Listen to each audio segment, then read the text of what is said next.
क्या आपको पता है कि मार्वल कॉमिक में 15 ऐसे अनुवादी कैरेक्टर हैं जिन्होंने थॉर का म्यूनियन उठाया है। अभी मजा आएगा ना भिड़ो। तो चलिए शुरू करते हैं। तो नंबर 15 पे है अपना सुपरमैन। साले का खोपड़ी तोड़ साले का।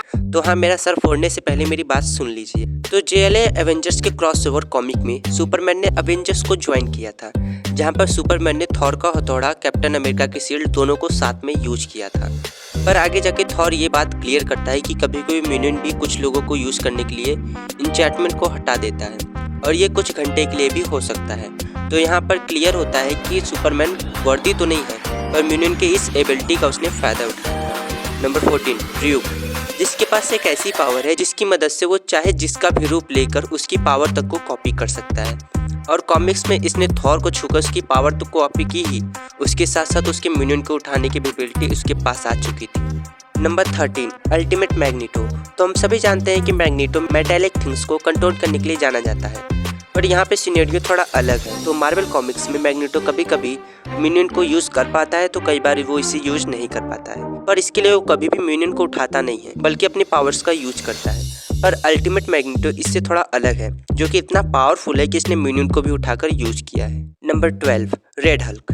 जी हाँ, इन्होंने भी म्यूनियन का यूज किया है, पर ये थोड़ा कॉम्प्लिकेटेड है। तो कॉमिक्स में कभी कभी म्यूनियन की इंचैंटमेंट स्पेस में काम नहीं करती है। तो कॉमिक्स में रेड हल्क म्यूनियन का ऊपर का भाग पकड़ता है और थॉर म्यूनियन के नीचे का, और रेड हल्क थॉर को स्पेस में ले जाता है, और स्पेस में ले जाने के बाद रेड हल्क थॉर को उसी के हथौड़े से मारता है, क्योंकि जीरो ग्रेविटी में इंचैंटमेंट वर्क नहीं करती है, और थॉर और उसके हथौड़े को रेड हल्क वहीं पर छोड़ देता है। Number 11 frog. तो ये थॉर का एक फ्रॉग वर्जन है, जहाँ पे थॉर की बकरी टूथ नासर थॉर की मिस्टिकल गोट है। ये इतनी पावरफुल होती है कि इसने म्यूनियन को डैमेज कर दिया था। और एक आदमी होता है जो कि सैम वाटसन होता है, जिसे एक विच ने श्राप दिया होता है, जिस कारण वो मेढक में बदल जाता है, और ये महाराज म्यूनियन के वीकनेस का फायदा उठाकर फ्रॉग बन जाते हैं। Number 10 Hulk. तो मूवी में हल्क वेपन्स के पीछे के डायनेमिक्स को नहीं जानता है, पर कॉमिक्स में इसे इतना तो पता होता है कि वो हैमर को नहीं उठा सकता है। पर ये हल्क थोड़ा स्मार्ट होता है, जो कि रेड हल्क का ही मूव कॉपी करता है, इसलिए वो थॉर का हाथ पकड़कर उल्टा उसे ही उसके म्यूनियन से मारता है। नंबर 9 ऑसम एंड्रॉयड, जिसका निक नेम है ऑसम एंडी। तो ये एक ऐसा एंड्रॉयड है जो कि अपने आसपास की चीज़ों को देखकर उसी तरह की पावर्स को यूज करता है। तो एक बार जब वह थॉर के पास रहता है तो वह उसकी पावर को ही कॉपी कर लेता है, लेकिन हद तो तब हो गई जब थॉर की वर्दीनेस भी रिप्लिकेट हो जाती है। Number 8 hydra captain America. तो सीक्रेट एम्पायर के आर्क में अपना कैप्टन जब इविल बन जाता है और हाइड्रा के लिए काम करने लगता है, ये सब इसलिए होता है क्योंकि कॉस्मिक क्यूब पूरी तरीके से हिस्ट्री को फिर से लिख रही होती है, और इस रियलिटी में कैप्टन इविल होता है, लेकिन कॉस्मिक क्यूब की वजह से म्यूनियन की भी वर्दीनेस और इंचैंटमेंट बदल जाती है, और इसलिए कैप्टन अमेरिका म्यूनियन को भी उठा पाता है। Number 7 vision.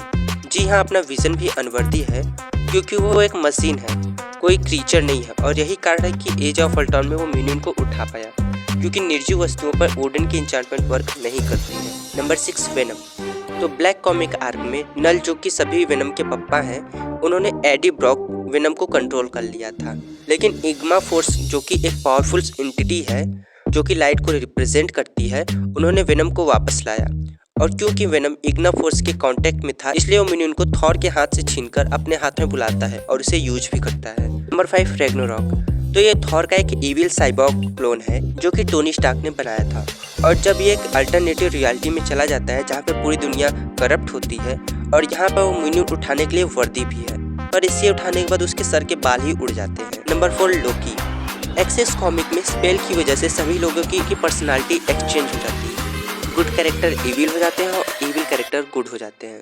फिर चांद पर अपना इविल थॉर आता है, जो कि गुड लोकी के बीच फाइट होती है, जहाँ पर लोकी म्यूनियन से थॉर को ही मारता है, और यहाँ पे वो वर्दी भी हो चुका था उसे उठाने के लिए। पर एक बार म्यूनियन खुद ही लोकी के पास आकर गिरा था, और लोकी उसे उठा भी पाया था, पर बाद में पता चला कि म्यूनियन के इंचैंटमेंट में कुछ फॉल्ट था।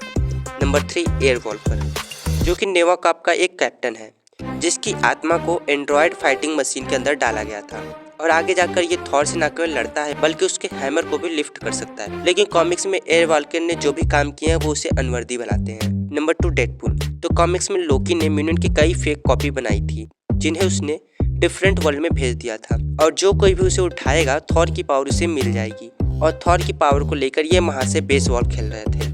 Number 1 Tony Stark. जी हाँ, अपने आयरन मैन ने भी कॉमिक्स में एक बार म्यूनिन उठाया है। जब वो म्यूनिन अर्थ पे आकर गिरता है और थॉर उसे लेने आता है, लेकिन टोनी म्यूनिन पर टेस्ट करने के लिए थॉर को म्यूनिन मांगता है ताकि वो जान सके कि म्यूनिन का एन्चांटमेंट फेल क्यों हो जाता है। और थॉर टोनी को म्यूनिन देने के लिए तैयार नहीं था, जिस कारण टोनी म्यूनिन लेकर थॉर को ही मारता है और उसका वीडियो भी रिकॉर्ड कर लेता है ताकि वो लोगों को दिखा सके कि वो भी वर्दी है।